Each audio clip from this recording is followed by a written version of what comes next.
জীৱিত কালত পৰাগ কুমাৰ দাসে জাতীয় অৰ্থনীতিৰ ক্ষেত্ৰত প্ৰবক্তা আছিলে আৰু তেখেতৰ আদৰ্শক ৰক্ষা কৰিবলৈকে পৰাগ কুমাৰ দাস বৰনী জাতীয় শিক্ষা কেন্দ্ৰৰ জন্ম হৈছে। আমাৰ উদ্যোগী যুৱকসকল যাতে বা আমাৰ শিপিনীসকল বা আমাৰ আন নিবনুৱা যুৱকসকল যাতে এই ক্ষেত্ৰত যাতে আগ্ৰহী হয়, তেওঁলোকক যাতে আমি উদগনি আগবঢ়াব পাৰোঁ, তাৰ বাবে আজি অনুষ্ঠানটোৰ লগতেই স্থানীয় উদ্যোগী কৃষক ব্যৱসায়ী সকলক আমি সম্বৰ্ধনাৰ আয়োজন কৰিছিলোঁ আৰু তেখেতসকলক আমি সম্বৰ্ধনা জনাইছোঁ যাতে তেখেতসকলৰ আদৰ্শৰে আন নতুন নিবনুৱা যুৱকসকলেও অগ্ৰসৰ হ'ব পাৰে। পৰাগ কুমাৰ দাসৰ আদৰ্শ ৰক্ষা কৰিবৰ কাৰণে পৰাগ কুমাৰ দাস বৰনী জাতীয় শিক্ষা কেন্দ্ৰ অসমৰ জন্ম হৈছিলে। ইতিমধ্যে এই স্থানত আমি এটা লাইব্ৰেৰী গঢ়ি তুলিছোঁ আৰু অহা দিনবিলাকত বৃত্তিমূলক বিভিন্ন প্ৰশিক্ষণ কেন্দ্ৰ গঢ়াৰ আমাৰ সপোন আছে। আমি সকলোৰে সহযোগিতাত সেই সপোনক আগবঢ়াই লৈ যাবৰ কাৰণে আজি পুনৰবাৰ ইয়াত সংকল্পবদ্ধ হৈছোঁ। প্ৰাপ্তিয়ে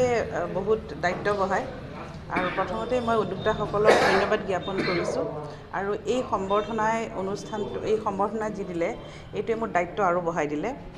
আৰু মই আজি এই পবিত্ৰ দিনটোত পৰাগ দাসৰ আত্মাৰ চিৰশান্তি কামনা কৰিছোঁ। তেওঁৰ যি আদৰ্শ আছিল আমাৰ পথাৰ আমাৰ বজাৰ, এই নীতিটোকে আগত ৰাখি মই কাম কৰি গৈ আছোঁ আৰু আশা কৰিছোঁ আগুৱাই যাব পাৰিম আৰু বিশেষকৈ মই মহিলাসকলৰ কাৰণেই কাম কৰি আছোঁ আৰু এতিয়া মোৰ এই মাৰ্চৰ ভিতৰত প্ৰায় 1000 গৰাকী মহিলাক এই যিটো মোৰ জৈৱিক ধূপ বনোৱা প্ৰশিক্ষণ এটা আছে, এই প্ৰশিক্ষণৰ জৰিয়তে 1000 মহিলাক মাৰ্চ মাহৰ ভিতৰত স্বাৱলম্বী কৰিব পাৰিম বুলি আশা ৰাখিছোঁ আৰু এই সম্বৰ্ধনাটো এটা মোক উৎসাহ দিছে আৰু আপোনালোকৰো সহায় সহযোগ বিচাৰিছোঁ আৰু আগবাঢ়ি যাব পাৰিম, আপোনালোকৰ যদি আশীৰ্বাদ থাকে আগবাঢ়ি যাব পাৰিম বুলি আশা কৰিছোঁ। জীৱিত কালত পৰাগ কুমাৰ দাসে জাতীয় অৰ্থনীতিৰ ক্ষেত্ৰত প্ৰবক্তা আছিলে আৰু তেখেতৰ আদৰ্শক ৰক্ষা কৰিবলৈকে পৰাগ কুমাৰ দাস বৰনী জাতীয় শিক্ষা কেন্দ্ৰৰ জন্ম হৈছে। আমাৰ উদ্যোগী যুৱকসকল যাতে বা আমাৰ শিপিনীসকল বা আমাৰ আন নিবনুৱা যুৱকসকল যাতে এই ক্ষেত্ৰত যাতে আগ্ৰহী হয়, তেওঁলোকক যাতে আমি উদগনি আগবঢ়াব পাৰোঁ, তাৰ বাবে আজি অনুষ্ঠানটোৰ লগতেই স্থানীয় উদ্যোগী কৃষক ব্যৱসায়ী সকলক আমি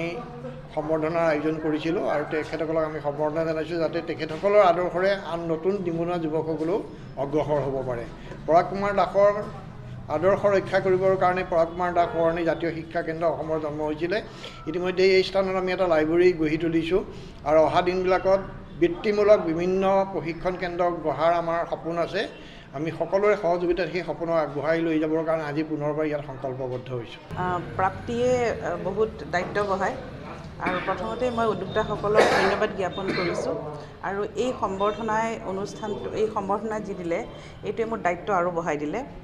আৰু মই আজি এই পবিত্ৰ দিনটোত পৰাগ দাসৰ আত্মাৰ চিৰশান্তি কামনা কৰিছোঁ। তেওঁৰ যি আদৰ্শ আছিল আমাৰ পথাৰ আমাৰ বজাৰ, এই নীতিটোকে আগত ৰাখি মই কাম কৰি গৈ আছোঁ আৰু আশা কৰিছোঁ আগুৱাই যাব পাৰিম আৰু বিশেষকৈ মই মহিলাসকলৰ কাৰণেই কাম কৰি আছোঁ আৰু এতিয়া মোৰ এই মাৰ্চৰ ভিতৰত প্ৰায় 1000 গৰাকী মহিলাক এই যিটো মোৰ জৈৱিক ধূপ বনোৱা প্ৰশিক্ষণ এটা আছে, এই প্ৰশিক্ষণৰ জৰিয়তে 1000 মহিলাক মাৰ্চ মাহৰ ভিতৰত স্বাৱলম্বী কৰিব পাৰিম বুলি আশা ৰাখিছোঁ আৰু এই সম্বৰ্ধনাটো এটা মোক উৎসাহ দিছে আৰু আপোনালোকৰো সহায় সহযোগ বিচাৰিছোঁ আৰু আগবাঢ়ি যাব পাৰিম, আপোনালোকৰ যদি আশীৰ্বাদ থাকে আগবাঢ়ি যাব পাৰিম বুলি আশা কৰিছোঁ।